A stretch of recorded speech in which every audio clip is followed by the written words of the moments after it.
YouTube, what is going on? I'm Thanasi, this is the MoneyShift YouTube channel, and here we are for another episode of the Maverick Files. And today, we're going to be doing a highway loop MPG comparison test between the current Maverick Hybrid and the previous Maverick EcoBoost all-wheel drive. So let's talk about how we're going to be running this test. So with both trucks, I filled them up at the same gas pump, at the same gas station. We are then going to do a roughly 48-mile highway drive to another gas station where we will fill up and do the mileage over the gallons to get a total. Couple things I want to note. We're going to leave the AC on its auto setting. We're going to go on the highway and have the cruise control set at 75 miles an hour. And when we get on the highway on-ramp, we're going to give it the beans for each truck. So the test will be exactly the same for both. And during the highway portion, I'll talk about the differences and how both of these vehicles behave. And then let's see who comes out on top. But without further ado, I'm going to give you the keys so you guys can get behind the wheel and take me to the next gas station. All right, with the rules out of the way, let's get up to speed. As a quick reminder, on every on-ramp, I did floor it. Yes, 100% throttle. So what I want to talk about when we're behind the wheel of the Maverick Hybrid here is how it behaves on the highway and what systems we used. Again, we leveraged cruise control, which in this Lariat Lux means that we had adaptive cruise and lane centering. So the vehicle is actively doing its best at keeping itself in the center of the lane, and it has the ability to slow down and speed up depending on who's in front. Now, that said, I did my best to ensure that I was hitting 75 mile an hour this entire trip in both vehicles, so the radar cruise control doesn't really matter in this case. It just means that there were some instances where the car would slow down from 75 to maybe 73 or something like that before I would swap lanes to go into the fast lane and pass the individual in front. So how is the ride of the Maverick Hybrid? Now, as someone who has spent over 8,000 miles behind the wheel of an EcoBoost all-wheel drive FX4 package Maverick, the Hybrid is a little bit bouncier, which was a bit surprising to me. Now, the rear suspension design is a lot different on the Hybrid versus the Maverick all-wheel drive, and that is the main driver. The multi-link setup on the rear of the EcoBoost Maverick does a great job at taking bumps and making the car feel planted. Another thing you notice on this highway drive, now this could be a Lariat thing, this could be a hybrid thing, I'm not entirely sure yet, but I'm pretty sure it's a hybrid thing, is that this car actually sits a little bit higher.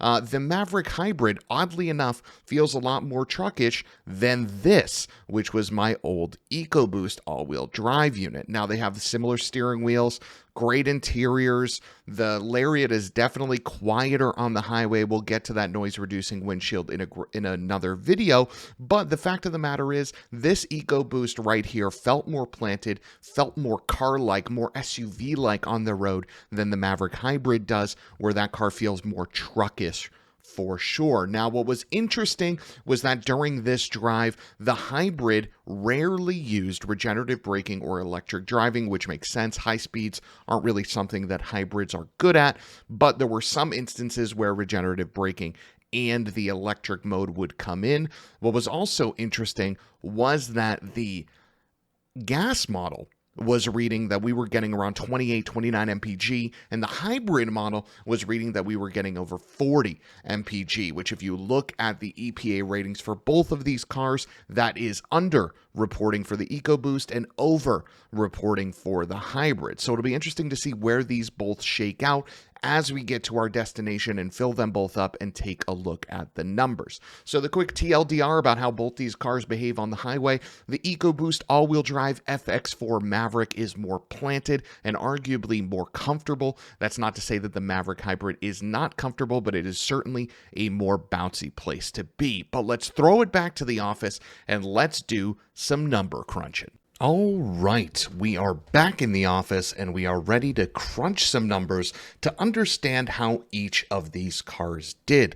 Now we're going to start with the window stickers and then we're going to get into what the actual MPG that I observed over my journey was. So we'll start with the gas-powered Ford Maverick. Now, if we look at the window sticker here, what we notice is that this car is supposed to average around 29 MPG on the highway. Now, when we go over to the hybrid, that car is supposed to average around 33 miles to the gallon on the highway. Okay, so without further ado, let's get into the numbers to see how both of these cars did. So we'll start again with the gasoline model. Let me pull out my handy dandy calculator.